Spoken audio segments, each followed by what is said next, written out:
memória ainda é algo que desperta a curiosidade, faz parte dos assuntos misteriosos da humanidade. Sabe-se que com ela fazemos registros do passado para utilizarmos no presente e, por que não, planejarmos o nosso futuro. Mas por que temos a sensação de perder certas lembranças? O estilo de vida pode contribuir para o mau uso desse sistema cerebral? E será possível dominar a memória? É o que vamos desvendar agora aqui no Mentalistas. Começa agora, Mentalistas. Para falar sobre o assunto, eu convidei a psicóloga clínica Silvia Malamud, especializada em psicologia clínica e também em terapia em reprocessamento cerebral para traumas. Tudo bem, Silvia? Tudo bem, um prazer enorme estar aqui com vocês. Obrigada pelo convite. E do outro lado da bancada do Mentalistas, a neurologista Silvana Friso, formada no Hospital das Clínicas e também realiza esse trabalho muito interessante com as crianças. Tudo bem, Silvana? Tudo bem, Camila. Obrigada pelo convite. Começar com a parte orgânica dessa tal memória e que é tão misteriosa, né, para a humanidade. O que é a memória em si, hein, Silvana? Conta aqui para o nosso ouvinte. Na verdade, a memória é algo muito mais complexo e importante do que a gente costuma perceber, né? No final das contas, para os seres humanos, ela acaba sendo até parte do indivíduo, de te tornar um indivíduo.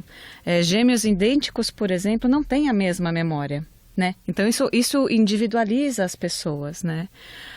E a gente tem, só para classificar, 2 tipos de memória, né, em relação ao conteúdo, que pode ser a declarativa, que é em relação aos eventos, fatos, conhecimentos, e a memória de trabalho, ou seja, de como fazer as coisas. Essa é até mais difícil de explicar, mas é o como andar de bicicleta, como escovar o dente, dirigir um carro e assim vai. Ou seja, o cérebro precisa, para todas as atividades que a gente pratica, de memória. No dia a dia, a memória é fundamental para que a gente consiga tocar as atividades do dia a dia, né? E não só de adquirir conhecimento e se conhecer e de se tornar uma pessoa, como para fazer as coisas acontecerem na sua vida. Então, a memória é muito importante mesmo. É impossível um indivíduo que não tenha memória?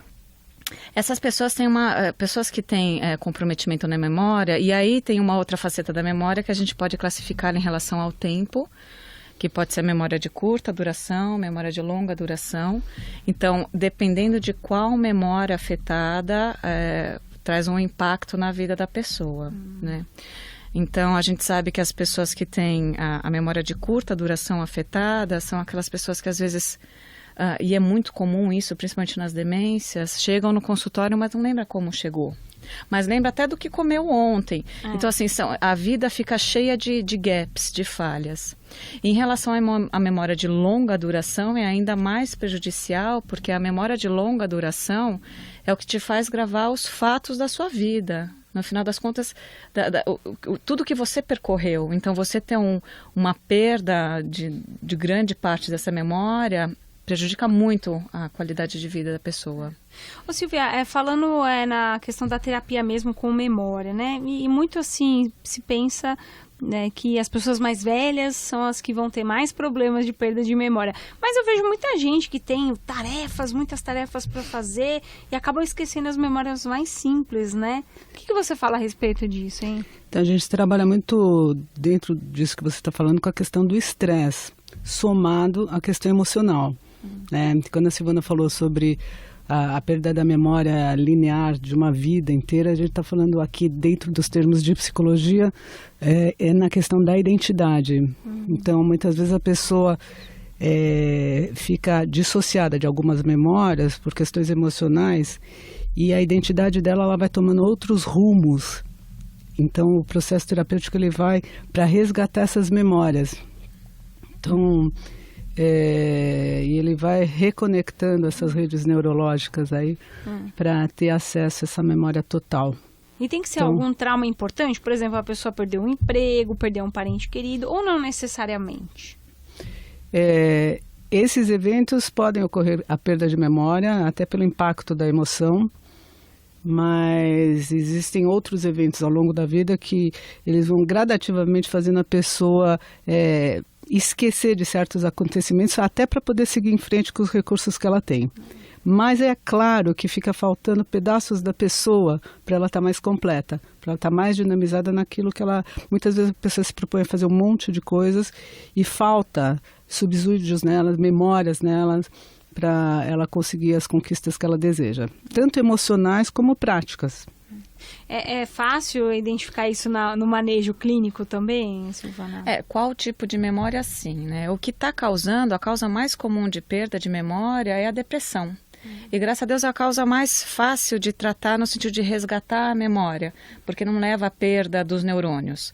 As outras doenças que podem causar perda de memória, como Alzheimer, as outras demências, traumatismo craniano, como por exemplo boxeador, aquelas pessoas que levam traumas repetitivos na cabeça, tumores, enfim. Nessas outras patologias, acaba tendo perda neuronal mesmo. E o trabalho para resgatar essas memórias é muito complexo, porque a gente sabe, a memória tem várias etapas para se consolidar. Então, ela tem que ser adquirida, consolidada e depois evocada, ou seja, você precisa lembrar daquela memória. E em cada um desses processos existem diversos mecanismos que são modulados pelo sentimento, pela emoção no momento que você adquiriu aquela memória, ou seja, quanto maior a emoção, muito mais viva ela vai ficar gravada, o seu estado de ânimo, a sua atenção, ou seja, tem várias vias que afetam tanto a aquisição quanto a consolidação e a evocação da memória. E aí entra o trabalho super importante da Sílvia de ajudar o paciente a conseguir lidar com isso e resgatar coisas. Porque quando a gente fala perdeu a memória, na verdade não é que perdeu, ela continua lá. Ela só não está conseguindo ser evocada, a gente não está conseguindo acessar, né? Existem algumas memórias que de repente por momentos de estresse muito grande ou de alterações químicas no cérebro podem ser efetivamente perdidas mesmo e a gente não consegue resgatar, porque elas não foram, na verdade, consolidadas. Então, se no momento da consolidação, que vai de 3 a 6 horas, acontecer alguma coisa, essa memória que estava sendo adquirida acaba não sendo consolidada e aí não vai ter como lembrar mesmo, né? Não vai ter como evocá-la. Mas o trabalho mais difícil da terapia, eu acho que é justamente saber o que é o que e conseguir resgatar, ajudar o paciente a resgatar, né? Como a doutora Silvana falou, então não é que existe a perda de memória, ela está num lugar, né? E esse lugar pode ser acessado ou não, dependendo da situação de cada indivíduo. Mas o que a psicologia diz sobre isso, né, Silvia? É interessante. Muitas vezes a gente precisa do auxílio, muitas vezes, do neurologista para ajudar nessa recaptação biológica, porque a gente trata de máquina biológica mesmo, né? Então é um auxílio assim, bem recíproco. E quando a doutora Silvana fala sobre as memórias que elas não ficam sedimentadas na pessoa, que tem como se tivesse um colapso, acontece que não existe, sim, é fato, mas muitas vezes ela fica na sensação do corpo. Então Como pode assim? não ter, é interessante, porque você pode não ter uma memória linear cognitiva, mas muitas vezes o teu corpo traz esse tipo de cognição, a sensação corporal, a sensação. Então, às vezes você pode resgatar por outras vias também, por outros exatamente. Condutores. E é muito interessante, porque tem lugares onde não ocupam as palavras, não ocupam os raciocínios lógicos, mas dá para ter um entendimento, um reprocessamento e você transcender situações que não foram fáceis. Eu não tenho como não perguntar essa questão do inconsciente, né? Quando a gente fala de inconsciente, a gente acaba associando a psicanálise a todos os estudos, né, que Freud produziu com relação a isso. Mas como é que funciona isso? Quer dizer, aquelas experiências bem traumáticas mesmo, a gente acaba jogando para esse inconsciente e é melhor que ele fique lá do que ele venha à tona, entendeu? Então, naquele momento sim, porque... Por que a nossa máquina biológica faz isso? Porque a gente não dá conta. Realmente, a gente tem um mecanismo de sobrevivência. A gente é fadado à sobrevivência. Então, tudo que acontece com a gente, com qualquer tipo de trauma, se a gente não lembra dele, é porque a gente não deu conta mesmo de lembrar. Então, os nossos recursos são, não se lembre porque você vai colapsar, você vai ter talvez um surto psicótico, você não vai aguentar. E é real. E é real, então essa máquina protege. Então quando a pessoa não dá conta mesmo, ou ela entra direto numa depressão profunda, ou fica catatônica, ou ela tem até uma perda de memória total, que é um estado bem forte, traumático também. E nesse momento, os outros recursos da pessoa vão fazendo a pessoa seguir em frente. A grande questão do inconsciente é que ele não cala. Então, em algum momento, ele vai ininterruptamente vai dando toques para a pessoa que tem algo mal resolvido. Então, pode surgir por meio de sintomas, pode surgir por um pânico indefinido. Olha, eu não sei porque de repente eu comecei a ter pânico. Olha, eu até minha vida sei... tá boa, mas eu tô com pânico. Ou até sei, olha, depois daquela cirurgia, de repente, eu entro no elevador e eu fico com pânico. O que o pânico e o elevador tem a ver com a associação que a mente faz da cirurgia? Então, tem algo de memória que não está claro e que é interessante reprocessar para resolver reprocessar qual é o simbolismo invocado aí no elevador, qual é o simbolismo do pânico que está fazendo a pessoa na vida ter um gatilho emocional, quer dizer, acontece algo, entra no elevador, leva inconscientemente ela para algo obscuro, que a memória não acessa. E aí vai o processo terapêutico. E muitas vezes, quando a pessoa está bastante debilitada emocionalmente por conta, vamos, nesse exemplo, do pânico, sim, precisa de bastante auxílio neurológico e para reorganizar a parte bioquímica mesmo do cérebro, os né? Os neurotransmissores fazem um papel muito importante na modulação das memórias, né? Da evocação, da aquisição e assim vai. Então, às vezes, quando a pessoa tem, por exemplo, uma depressão ou um transtorno de estresse pós-traumático, a gente sabe que a química do cérebro está alterada. Então, aliado à psicoterapia, é importante ter o tratamento farmacoterápico para ajudar, né? Para acelerar esse processo que com a terapia vai acontecer. Mas quando você tem a estabilização dos neurotransmissores, isso acaba ficando mais fácil. Doutora Silvana, tem uma curiosidade. Qual é, organicamente, o lugar que seria o lugar desse inconsciente? Na verdade, assim, o lugar do inconsciente são várias regiões do cérebro, né? A memória, a gente sabe direitinho onde ela fica, no hipocampo, amígdala e tal, mas o mais importante é que a memória, inicialmente, ela é armazenada ali e depois ela é jogada para as várias vias de associação. Ou seja, quando você tem uma memória, você tem a imagem visual, você lembra mais ou menos do cheiro, você lembra se estava quente ou se estava calor, ou seja, são várias regiões do cérebro que são recrutadas numa memória. E esse é o grande desafio da memória, porque ela acaba sendo jogada para várias vias de associação.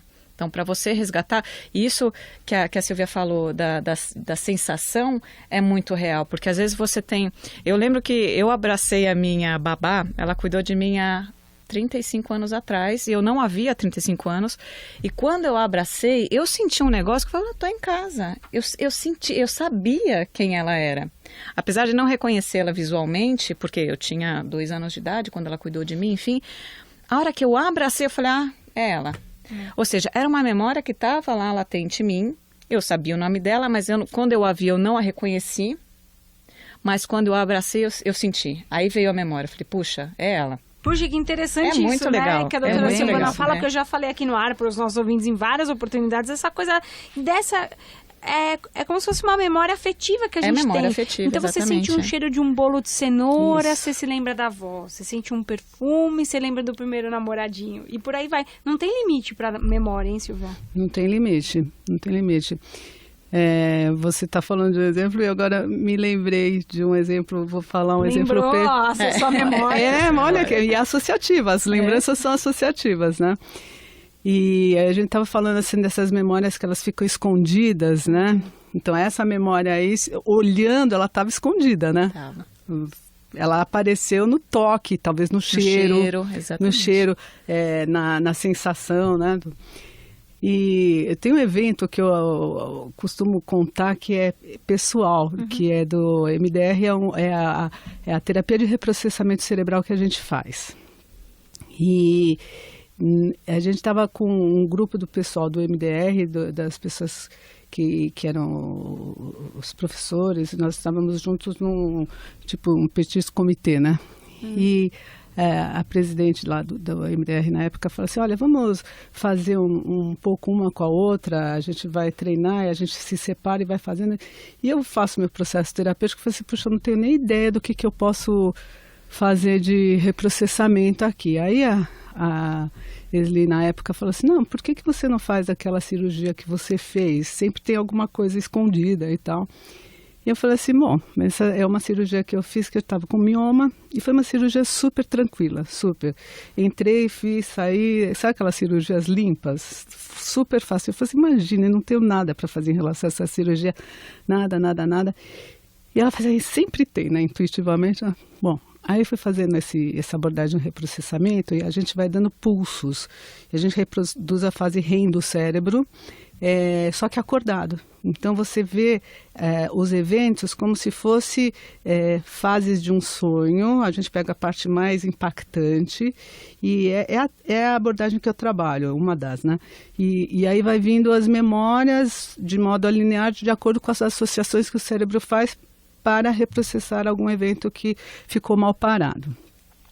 E eu comecei a fazer e eu me vi, de repente, entrando na sala de cirurgia e parava esse pulso e via eu um pouquinho nervosa na hora, natural e tal.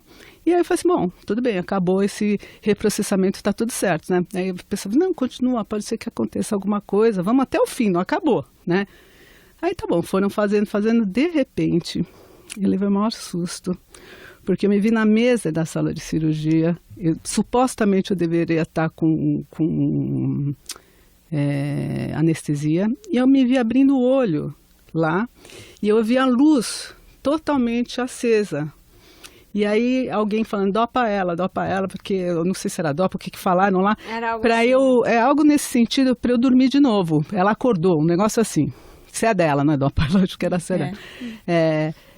E aí eu fiquei naquele momento de angústia, de estresse, olhando para cima, ouvindo as palavras, sentindo o meu corpo sendo manipulado e apaguei de novo. Isso aí eu jamais iria saber, jamais. Então era uma memória perdida, porque ninguém me contou e não tinha nem por que contar, porque a cirurgia foi bem. Muito bem. Aí acabou essa parte, falei assim, bom, terminou esse reprocessamento, ok. Eu falei para elas, olhei do lado, falei, acabou, né? Eu falei, não, vamos acabar, vamos fechar isso, porque tem um jeito de terminar esse processo. E aí a gente continuou. No que continuou, foi fantástico, porque aí é algo que eu também jamais ia saber que estava linkado esta memória de um evento que eu também não sabia que tinha acontecido. Me veio várias e várias cenas, até hoje eu fico arrepiada de contar essa história, de cenas que pós a cirurgia eu ia para restaurantes e tem aquelas luzes que ficam em cima da cabeça, e eu tinha crises muito fortes de ânsia de vômito, de vontade de vomitar e de enxaqueca. E você não sabia por quê? Eu não sabia por quê, e na sessão de MDR apareceu. E assim, eu nunca tinha tido enxaqueca antes na vida. Nossa, impressionante. A gente vai fazer um rápido intervalo, mas na volta eu quero que você me conte mais e conte pro ouvinte, né, como é que funciona toda essa metodologia do MDR. Eu tô recebendo aqui na Rádio Estadão a psicóloga Silvia Malamud e a neurologista Silvana Friso, do Hospital das Clínicas, e a gente volta já já. Já voltamos com Mentalistas. A vida em discussão na rádio de quem quer saber.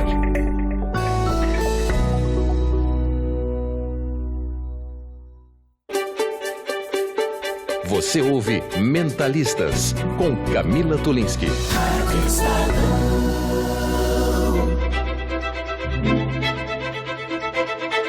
De volta aqui com Mentalistas, trazendo os mistérios da memória. Será que é tão misteriosa assim? Para os médicos nem tanto, né? Bom, eu tô recebendo aqui na Rádio Estadão a neurologista Silvana Friso, formada pelo Hospital das Clínicas, e a psicóloga Silvia Malamud, que é especialista em psicologia clínica. E eu falei no início do programa também em reprocessamento cerebral para traumas. Ela estava explicando um pouquinho sobre essa metodologia do MDR. Do que se trata essa metodologia e como que ela chegou aqui no Brasil, hein, Silvia? Conta pra gente.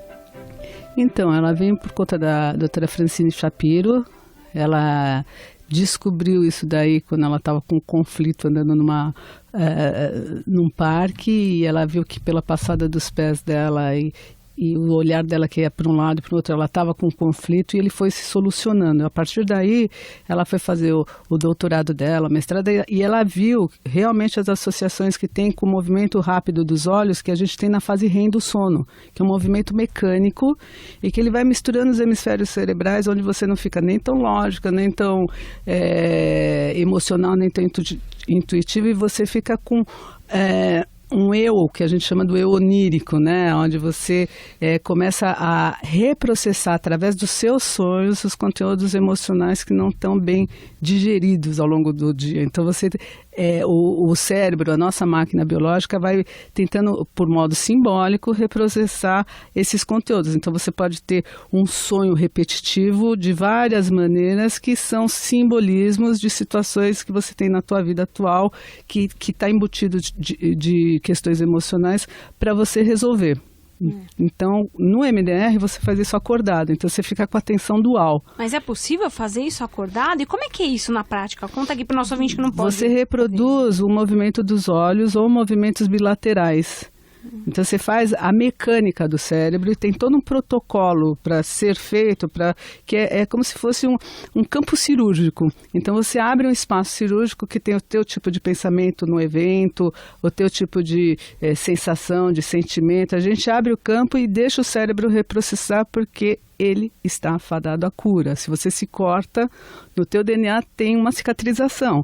Na parte emocional, e na parte que é neurológica também, tá? É tudo neurológico. A gente também está fadado à cura. É só abrir o campo cirúrgico e direcionar que o nosso corpo faz assim como ele cicatriza quando a gente se corta. Mas eu fico pensando, aí esse paciente senta na cadeira, aí vocês vão falando para ele se lembrar. Como é que é feito isso na prática? Então, existe algo que perturba a pessoa que ela vai buscar uma ajuda terapêutica.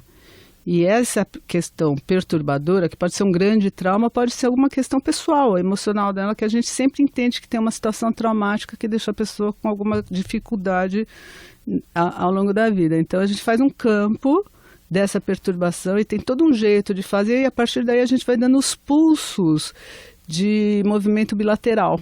Então tem um jeito de fazer e a pessoa assiste a própria cena e os eventos que vão acontecendo e ao mesmo tempo vai reprocessando o que está indigesto, as memórias, né?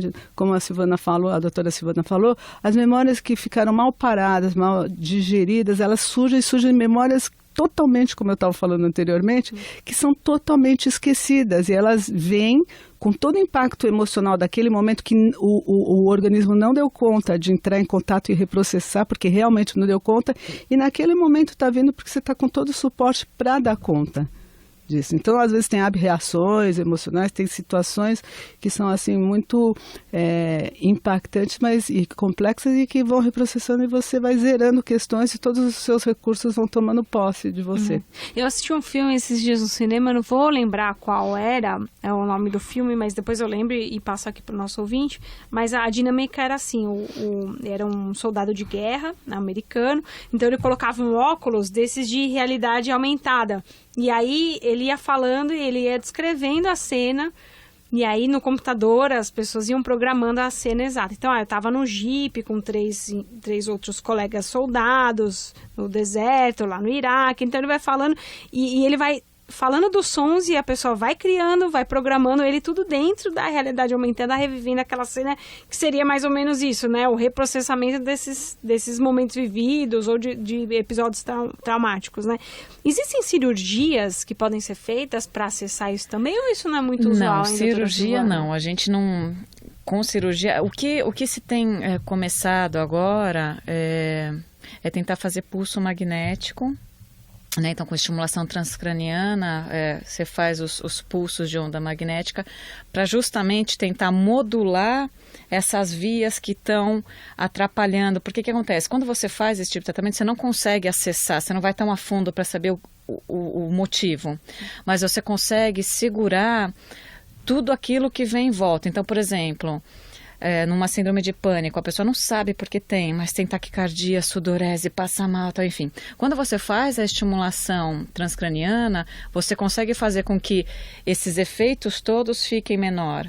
E aí, mesmo que não acessando a causa, você trata o efeito. né? E aí entra junto a psicoterapia para tentar abordar a raiz do problema, né? Então, a gente consegue, com algumas terapias bem dirigidas e casos bem selecionados, fazer sim a estimulação magnética transcraniana. Mas isso ainda está em estudo, ainda está meio experimental, a gente não está usando para todo mundo, né? Mas isso já no Brasil ou fora? No Brasil. Fora está mais estabelecido, né? No Brasil a gente ainda está começando, até para as depressões, para as adições, né? Para tratar transtornos psiquiátricos, o pessoal da psiquiatria já está consolidando bem aqui no Brasil o tratamento. Essa questão da memória, ela vai variar com relação à idade desse indivíduo também? Varia. Eu digo isso porque as crianças podem ser afetadas também? Podem, na verdade, então, assim, se você for pensar num traumatismo craniano, ele pode acontecer em qualquer faixa etária.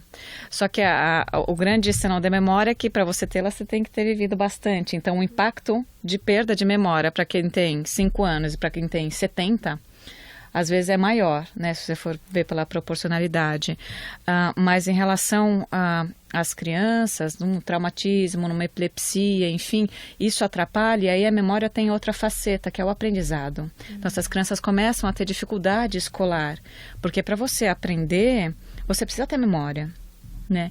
Então, nas crianças acaba o que chama mais atenção na perda da memória não é que ela não lembrou do arroz e do feijão que ela comeu, é que ela não está aprendendo, ela não está evoluindo no aprendizado, né? E o aprendizado também significa aprender com aquilo que ela errou, para não errar mais. Exatamente. Não é? E aprendizado não só semântico, né, dos conteúdos, fatos, eventos, tal, enfim, mas o aprendizado inclusive operacional, de como fazer as coisas, né? De como amarrar um sapato, de como andar de bicicleta. Então, isso, às vezes as crianças, né, dependendo da patologia, do que levou, elas podem ter um impacto nesse sentido, né? E os adultos, na verdade, a maior queixa é essa, de falar, puxa, eu não lembro onde eu coloquei o óculos, eu não lembro onde eu coloquei... Isso é super comum, porque a memória, ela fica influenciada com o seu estado de atenção, com o estresse. Então, tem muitos fatores que modulam o sono. Na verdade, o processo de armazenamento da memória acontece 24 horas por dia. Acordado ou dormindo, você está adquirindo, armazenando, evocando. Isso é um contínuo. Mas durante... Não para. Mas durante... E para cada memória tem um tempo. A curta é até 3 horas e depois você apaga. E a longa é de 3 a 6 horas que fica esse processo rodando para você armazenar algo... Por exemplo, semana passada eu estava nos Estados Unidos e fiz tal coisa, enfim. E aí o sono, ele tem um impacto muito importante, não para a formação da memória, mas para a consolidação. Porque durante o sono a gente faz o ensaio, a gente ensaia a memória. E ela aí acaba tendo uma importância ou não e o cérebro consegue... escolher se aquela memória vale a pena ser armazenada para depois ser evocada, ou ela vai ser armazenada e não vai ter um poder de evocação, ou seja, a gente não vai lembrar tanto daquilo, né? Então, o sono é importante para isso, né? Por isso que quando a gente não dorme, a gente acaba tendo mais dificuldade principalmente para a memória curta. Eu falo, gente, que medo, vim aqui fazer o quê, né? Então, quando a gente está cansado, essas memórias elas ficam mais apagadas, fica mais difícil de reavivá-las, né? Interessante isso, porque aí as pessoas são muito atarefadas, então justifica isso. Às vezes a pessoa não dorme direito, já tem essas perdas aí diárias, né? Multitarefa, então pessoa que faz muitas tarefas ao mesmo tempo, tudo isso porque a memória está afetada pela atenção, pelo foco. Não, são muitas coisas que afetam não só a aquisição, como a consolidação e a evocação. Você lembrar depois, né? Então, o nosso estilo de vida tem prejudicado muito a qualidade da nossa memória, né? Não só pelo número de horas de sono menor, que a gente tem dormido cada vez menos, quanto por esse ritmo alucinado de muitas coisas ao mesmo tempo, com o trânsito, com isso, com o telefone tocando. Então, é muito difícil você ter uma memória saudável nesse contexto. Eu fico imaginando, são muitas informações e muitos estímulos, né? Silvia, qual que é a maior demanda para esse reprocessamento, né? Qual é o perfil das pessoas que procuram mais? Olha, vem todo tipo de questão. Todo tipo de questão é passível de ser trabalhada nesse tipo de terapia. A questão da memória é fundamental também, porque as pessoas se surpreendem. Tem gente que fala assim, eu não tenho memória de quando eu era criança, não tenho memória nenhuma.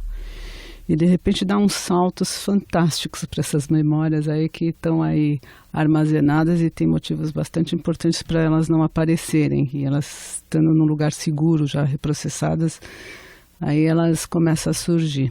Aí. Posso fazer uma pergunta? Silvia, nesse processamento, é diferente daquele, por exemplo, de ser assim, uma pessoa que tem fobia, tem medo, sei lá, de gato. Vocês expõem a pessoa ao gato, por exemplo, não? É só a memória dele ou imagens? Como é que funciona para a pessoa acessar isso? Então, vamos dar o exemplo do gato, né? E é interessante que o gato é o gato especificamente e também tem simbolismos, né? Exatamente. Então, ele vai reprocessando através das imagens mentais da pessoa em primeira instância, né? E vai trazendo as memórias e vão reprocessando esses conteúdos emocionais. Em algumas circunstâncias, a gente traz a foto. Entendi. Mas isso daí é muito específico de acordo com a reação emocional, né? Como que está indo o processo terapêutico. Entendi. Isso aí, às vezes, para luto também. É mais quando a pessoa não consegue mesmo acessar essa memória, e vocês mostram a foto do gato, vocês falam, olha... Não especificamente para isso. É a memória do que está embutido na questão. Então, às vezes, o gato, por exemplo, ele pode estar embutido eu tive um paciente X aí que tinha uma questão com borboleta. E quando vieram um abuso que esse paciente tinha sofrido, era borboleta quando chegava no cabelo. Então, era a borboleta não queria ser, de repente ele chegou num abuso físico. Então... São várias situações, né? É muito amplo, muito particular e muito singular. Mas as pessoas chegam e falam, eu tô com dificuldade de memória, isso que eu queria saber. Elas chegam com que tipo de queixa? Quais são as queixas iniciais? Queixas fóbicas, né? De dificuldade de memória também, tá? E eu acho assim fantástico quando a gente trabalha junto com o auxílio de neurologista também, porque às vezes precisa de outros procedimentos que ativam mais e que são neurológicos. Por mesmo, exemplo? Né? No estado depressivo, por exemplo. No estado depressivo tem uma perda de memória muitas vezes muito severa, muito severa. E a pessoa quer conectar com coisas, mas não dá conta, porque neurologicamente a rede neurológica não dá conta, né? Então precisa do auxílio do neurologista. Então vai fazer todo um tratamento aí. No pânico agora, que eu adorei ouvir isso daí, que agora depois a gente vai conversar. Então dá para fazer trabalhos fantásticos em comum. Eu gosto muito dessa transdisciplinaridade. Acho que funciona 100%. No estresse pós-traumático, muito, né? Muito. Tem um monte de coisa que dá para aplicar a reprogramação.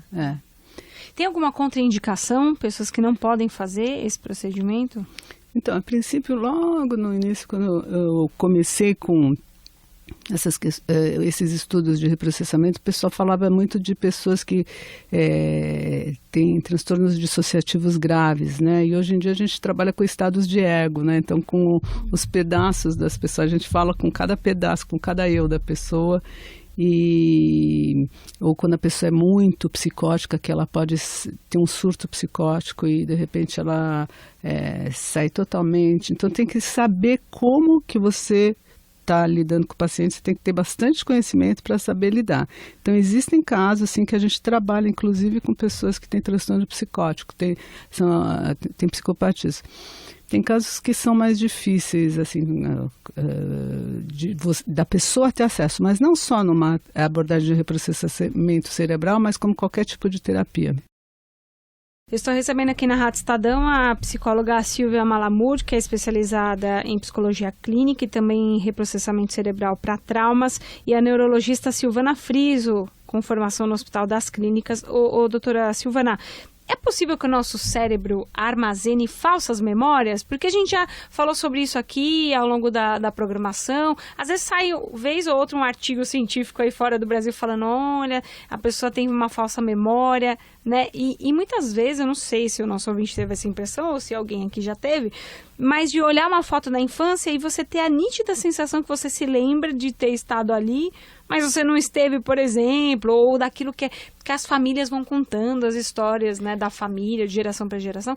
É possível que o cérebro crie falsas memórias? Exatamente. Essa é uma das outras particularidades da memória, que eu até ia linkar com o que a Silvia estava falando, da borboleta, a memória da borboleta, que na verdade era um abuso, tá? Por que essa borboleta apareceu no meio do caminho? Enfim, isso faz parte, porque o cérebro ele tem que fingir que aquilo é real. Então, a partir do momento que ele armazena a informação, ele tem que jogar para áreas associativas e criar uma falsa realidade. Por isso que cada pessoa tem uma memória. Você não consegue ter do mesmo evento exatamente a mesma memória que a outra pessoa. Por exemplo, no show. No show eu prestei atenção no vocalista, na luz, você prestou atenção no baterista. A sua memória de um mesmo evento vai ser diferente da minha. Então, é uma falsa realidade. Aquilo não é real, né? A não ser que tenha uma câmera para mostrar para todo mundo que tinha um de camisa vermelha, outro de camisa verde, e assim vai, porque são muitos recursos e cada cérebro usa o seu recurso para armazenar aquela informação e memorizar. Então, as memórias, no final das contas, são falsas realidades. É a realidade que o cérebro encontra para deixar armazenado naquela pessoa aquela informação. Por isso que eu até falei que gêmeos idênticos não têm a mesma memória. As memórias são diferentes, porque são as impressões do mundo, impressão visual, impressão tátil, olfativa e assim vai.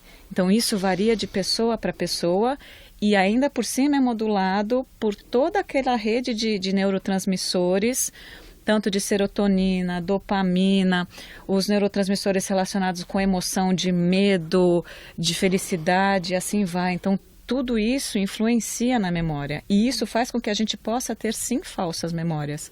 Por isso que até no caso da judicialização, né, enfim, quando tem testemunho ocular, isso é tão complicado. Porque às vezes a pessoa identifica, esse foi o assassino. E é uma falsa memória. Ela tem certeza que era e não era. Porque o cérebro, no recurso, ainda mais no momento desse de estresse, né, de um crime, alguma coisa, fica ainda mais difícil você confiar naquela memória, né? Então isso é muito complicado e a gente usa isso no nosso sistema judicial, né, enfim. E assim, até falando nesse sistema judicial, no processo de alienação parental também, vamos dizer que um exemplo aí, uma mãe está com raiva do pai. Então ela pega a criança e conta, olha, seu pai é isso, seu pai é aquilo, e a criança pode criar uma falsa memória do pai, achando e criando, e assim, até para não então, até para não perder o amor da mãe, ela cria. Então, porque assim, já separou, mesmo quando está casado, a tua mãe faz isso, ou teu pai faz isso, contam histórias, ou tua avó, aconteceu isso, aconteceu aquilo, e às vezes as coisas são totalmente infundadas e a criança cria uma memória falsa, mesmo que e é muito interessante, mesmo que ela tenha uma sensação de verdade, ela cria falsa talvez para não perder o amor dos pais. Então a coisa é bem profunda e fica com bastante raízes, né? Então... eu vejo isso, nós somos em 3 irmãos, né? Então, às vezes, de um mesmo fato, eu conto para os meus irmãos, lembra tal coisa na nossa infância? Mas não foi assim, meu irmão tem outra impressão. Ou seja, às vezes, de uma mesma coisa que aconteceu, eu tinha uma memória, minha irmã outra, meu irmão outro. Os 3 ali ao mesmo tempo. Então, você vê como é tão individual. É isso, a memória te define como indivíduo. Puxa, mas sabe o que eu fiquei pensando agora, assim, nessa nossa conversa? Se tudo que eu pensei até hoje que aconteceu não foi bem como eu pensei que aconteceu, quem sou eu? Sabe? A gente não começa a se pensar, quem sou eu de verdade? Será que tudo que eu pensei que eu sou até agora, de fato é o que eu sou? Você é a sua percepção. Tudo é percepção. Exatamente. E outra coisa, mas uma coisa, quando você faz o reprocessamento cerebral, eu acho uma coisa tão fantástica, porque toda a tua memória, toda a tua linha do tempo que estava vinculado a um trauma e a uma percepção de realidade, muda totalmente. Então é como se nunca tivesse sido, apesar de você saber que aconteceu. Mas aí não é um choque muito grande para essa pessoa quando ela consegue dar esse clique depois? É porque a pessoa fica melhor, ela irriga mais as partes que ela estava cindida. Então ela fica mais dela nela mesma. Então tudo que está distorcido vem por dor. Óbvio que você tem recursos até adquiridos pelas dores e pelas frustrações, Tá? Então, você desenvolve mecanismos que você não perde, ou você abandona quando eles são negativos para você. Né? Aí você reprocessa isso daí. Mas a tua linha do tempo, ela muda radicalmente. Estou recebendo aqui no Mentalistas a Silvia Malamud, especialista em psicologia clínica, e a neurologista Silvana Friso, e a gente volta já já. Já voltamos com Mentalistas. A vida em discussão na rádio de quem quer saber.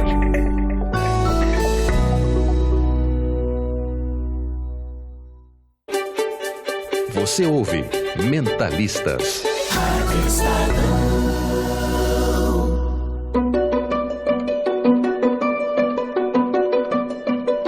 Voltamos com o último bloco aqui do Mentalistas. Estamos tentando, pelo menos, desmistificar a memória. É um assunto, né, tão atrativo assim para a humanidade. Eu não sei se eu vou deixar você ouvinte mais claro com relação a isso, mais confuso, ou refletindo sinceramente sobre tudo que você achou que você viveu até agora. Mas esse é o propósito mesmo, né, trazer esse assunto para discussão. Recebendo aqui no estúdio a psicóloga Silvia Malamud e a neurologista Silvana Friso. Silvana, essa questão da memória, e eu já recebi várias mensagens de ouvintes um pouco preocupados, né? Então, Camila, eu tô nas minhas tarefas diárias e de repente eu vou para um cômodo da minha casa e eu falo, o que eu vim fazer nesse cômodo? O que eu vim fazer mesmo? E a pessoa fica lá pensando, né? Lembrei, vim pegar uma caneta. Sei lá, tô dando um exemplo porque acho que o exemplo fica mais claro, né? Ela precisa se preocupar com isso, e até que ponto é legal a gente chamar atenção para o nosso ouvinte quando ele realmente tem uma perda de memória que merece uma atenção maior. Não, na verdade, esses deslizes que a gente faz no dia a dia são absolutamente comuns, ainda mais quanto mais atarefada a pessoa, melhor. Eu acho que o mais importante para manter uma memória saudável é ter hábitos de vida saudáveis, né? A gente não tem como fugir disso, não só para a memória, como para todas as outras funções cognitivas. É importante dormir bem, se alimentar bem, fazer exercício. Para a memória, a leitura é uma excelente aliada, é muito importante ler, então a gente sabe que quanto maior o número de livros por ano que a pessoa, ou revista, enfim, não importa, o importante é ler. Para a memória isso é muito bom. Vale ler também no computador? Eu ia perguntar isso. Vale, exatamente não tem isso. problema. É o processo de leitura o mais importante, independente de onde seja, porque a partir do momento que você está lendo, para cada palavra, o cérebro começa a busca, não só semântica, como de vogais, como associa com outras memórias e assim vai. Então, a leitura é fundamental para a memória, né? A alimentação também saudável, com ômega 3 e assim vai. Quando que a gente 3? fica... que são todos os ácidos graxos que são importantes para a formação da mielina, né, que é por onde se conduz toda a eletricidade do cérebro, enfim. Então, para o cérebro saudável é importante uma alimentação saudável, controlar a pressão alta, né, os diabetes, e assim vai, que são os grandes vilões aí para qualquer parte das funções do cérebro. Mas em relação à memória, a gente fica preocupado quando ela começa a trazer prejuízos no dia a dia, ou seja... a partir do momento que a pessoa começa a esquecer um fogão ligado, se perde no estacionamento do supermercado, não acha o caminho de volta para casa, isso são sinais de alerta, que não é só vim aqui e esqueci o que eu vim pegar, que pode ser algo muito maior e pode estar por trás de uma das causas mais comuns de perda de memória, que é o Alzheimer, né?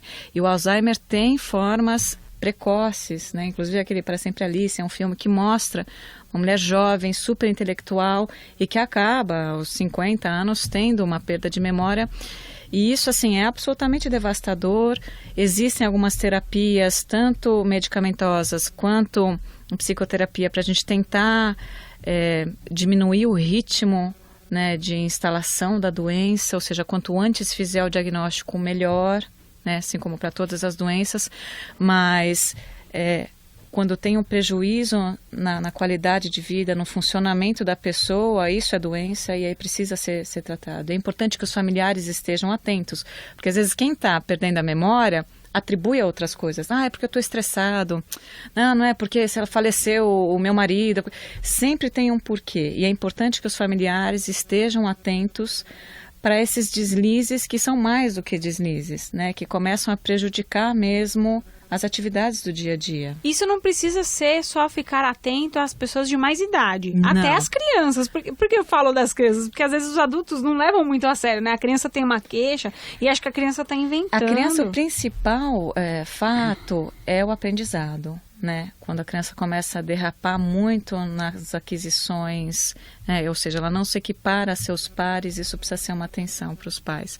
Mas o que confunde muito nas crianças é que existe um transtorno, que é o transtorno de déficit de atenção, e que os pais vêm falando, ele não tem, a memória dele é ruim.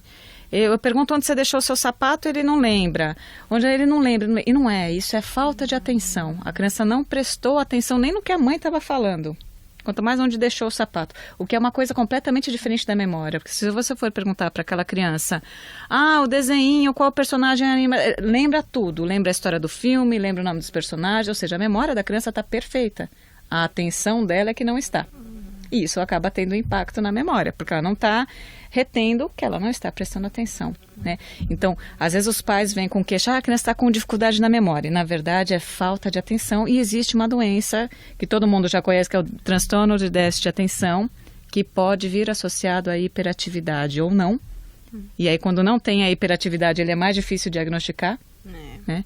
E que muitas das vezes a criança começa, né? Não tem memória, não tem memória. Na escola ela não aprende porque ela não memoriza, não é? É porque não prestou atenção, porque ela está olhando o passarinho lá fora, enquanto a professora está dando a matéria, né? Então, isso é uma outra coisa que os pais precisam prestar atenção, né? Eles precisam prestar atenção no déficit de atenção da criança. Interessantíssimo, porque a gente consegue agora ter uma noção, né? Porque tem muita coisa do senso comum, né? Então, ele não presta atenção, ou então ele é muito agitado, tudo é TDAH, né? Ou então, tá com um problema na memória, não, são coisas distintas, né? Preciso ficar atento com relação a isso. E outra coisa que às vezes a gente fala é que, por exemplo, a mãe fala, não, ele é desatento porque eu peço para ele guardar o tênis, ele não guarda. Eu peço para ele pegar a mochila, arrumar material, ele não faz. É preguiçoso. Mas ele lembra de encontrar os amigos? Sim. Ele lembra do horário da televisão, do programa? Sim. Ele lembra, ou seja, para as coisas que ele tem interesse, ele lembra. Ele tem uma atenção boa. Coisa que ele não tem interesse, ele não lembra. Isso não é doença. Isso é normal da adolescência, é normal das crianças. O que elas não têm interesse, não gostam. Agora, quando é doença, é para tudo, inclusive para o que a criança gosta. Então, às vezes a menininha perde a Barbie que ela mais gosta. Perdeu, não prestou atenção onde deixou. Então, isso, né, para quem não tem a doença, é raro acontecer. Porque gosta da Barbie, vai cuidar bem, não, vai prestar atenção onde deixou. Quem tem a doença acaba tendo um prejuízo muito maior, né? Não é seletivo, né? Para o que gosta e o que não gosta, né? O MDR de reprocessamento, né? Esse método já foi aplicado em crianças também? Sim, bastante. Ele é bastante eficiente. Mesmo tendo a memória mais curta, como a doutora Silvana mesmo falou, e é fato, mas mesmo essas memórias sendo curtas, elas já causam os traumas nas crianças, assim. As crianças são super sensíveis. Nesses momentos, assim, porque penso que nas crianças elas estão numa fase de escolarização, né? E um desempenho é cobrado também dos pais e das escolas. Né? Sim. A gente entende muito quando não é esse tipo de adoecimento, a gente entende como algo que a criança dissocia. Ela não está conseguindo aprender, porque se ela aprender, ela vai ficar desperta para outras coisas. Se ela está desperta para um aprendizado, ela está desperta para perceber questões que estão acontecendo emocionais que ela não está pronta para entrar em contato. Então, vou negar toda a realidade aí e vou ficar no meu mundinho que está mais seguro. Não tem memória que não possa ser acessada por esse método? Por exemplo, tem alguma coisa que o método ainda não conseguiu chegar? Aquela memória que, vocês já aplicaram o método, não conseguem chegar mesmo. O paciente tem que estar disposto a passar por... Tem algum impedimento, entendeu? Alguma barreira, uma adversidade? Então, enfim. Eu vou voltar ao termo de máquina biológica e de mecanismo de sobrevivência. Então, a memória vai até aonde que é importante para essa máquina biológica saber. Então, se você ficar, não, mas tem que saber, de repente é até aqui que o organismo está ok para saber. E está tudo certo, porque resolve a questão nesse tempo emocional da pessoa. E resolve mesmo. Então, muitas vezes a pessoa pode até não ter uma memória, por exemplo, algo pode ter acontecido para uma criança quando ela estava no berço, ou logo que ela nasceu. Ou a mãe pode ter ficado muito, muito, muito assustada com alguma coisa e pode ter passado a sensação para a criança. E só que ela tem uma memória de sensação, porque de sensação, ela não tem uma cognição. Olha, minha mãe ficou assustada, olha, eu fiquei com medo de não sei o quê. Ela não tem, ela pode, como adulto, fazer uma reflexão sobre o que aconteceu, uma reflexão. Mas a partir de uma sensação de resgate de memória emocional e físico, onde não cabia o pensamento ainda. Porque era bebezinho, tem razão. Porque era muito bebezinho. É verdade. Mas a reflexão é de uma pessoa mais velha. Mesmo uma criança pode falar... Me lembro de uma criancinha que ela veio no consultório e ela ficou com fobia da avó que usava luva para fazer comida em casa. E ela ficou assim, ela gritava a ponto de chegar num shopping, tinha o Papai Noel, viu o Papai Noel de luva, ficou alucinada e ninguém entendia. Falei assim, nossa, essa criança está pirando aqui, né? Trouxeram lá. E aí quando a mãe trouxe, né? E a mãe fez o MDR com a filha no colo e tal. E ela lembra, pode ser que tenha sido que eu sou médica e a gente levou o pessoal para tomar vacina e a gente disse, por que não ela tomar uma vacina? E pegaram com luva a menininha e ela levou muito susto, ela ficou muito assustada, ficou meio que do nada, levou uma picada lá. E aí essa criança foi fazendo, ela era muito pequenininha, assim, devia ter uns 2 anos e pouco de idade. E ela ficou no colo da mãe fazendo, e foi muito interessante porque ela, em momento algum ela falou. E aí foi fazendo, e quando terminou, sem palavras nenhuma, ela levantou, ela olhou para ela e falou assim, não, você não vai voltar? Ela falou assim, passou. A única palavra que ela falou foi passou. E realmente passou. Ela reprocessou sem palavras. E depois a gente teve uma resposta que passou mesmo. Puxa, muito interessante, hein? Muito interessante. Bom, a gente já está na reta final aqui do programa, mas eu ainda queria mais uma perguntinha aqui da doutora Silvana. Que tipo de recomendação a gente pode dar para o nosso ouvinte, né? Que está com alguma questão aí, que pode achar que seja memória, enfim, qualquer recado. Eu acho que na dúvida, procure um profissional. Então, se você acha que você não está indo bem, ou que alguém da sua família está com algum problema de memória mesmo, com algum prejuízo e assim vai, procura o profissional, um neurologista, psiquiatra, psicólogo, uma equipe que vai poder acessar melhor, fazer testes, examinar para ver se isso procede ou não, né? A gente tem numa escala, no exame neurológico, várias coisas que a gente consegue avaliar de uma forma rápida. O principal é tentar manter a qualidade de vida boa, né, com sono, alimentação, exercício físico, tudo isso é fundamental para manter o cérebro saudável. E para as crianças, o fundamental é que os pais prestem atenção para não sobrecarregar, porque hoje em dia a gente vê crianças com agendas loucas. Isso faz com que eles acabam, assim, ficam crianças estressadas, né? Então, viver bem. Eu acho que isso é o fundamental para a memória. Muito bem, agradeço a participação da neurologista Silvana Friso, formada pelo Hospital das Clínicas, aqui gentilmente atendendo a Rádio Estadão, e a psicóloga Silvia Malamud, especialista em psicologia clínica e também em reprocessamento cerebral para traumas. Gente, muito obrigada pela presença, viu? Obrigada pelo convite. Obrigada. Eu vou encerrar o Mentalistas de hoje, já que estamos falando sobre memória, dando uma notícia para você ouvinte que tem cachorrinho. Você sabia que os cães são capazes de se lembrar do que os seus donos fizeram no passado recente? Um estudo publicado no periódico científico Current Biology revela que eles apresentam um tipo de memória episódica, ou seja, a capacidade de voltar mentalmente no tempo e se lembrar de detalhes sobre um evento. A pesquisa revelou que cães treinados podem imitar as ações de seus donos, mesmo depois de longos intervalos. Esse é o tipo de informação que faz a gente amar ainda mais os nossos pets, né? Os trabalhos técnicos aqui do Mentalista são de Roger Palme. A produção e a apresentação de Camila Tulinski. Gerente de jornalismo da Rádio Estadão é a Paula Marinho e diretor de jornalismo do Grupo Estado, João Fábio Caminoto. Até uma próxima!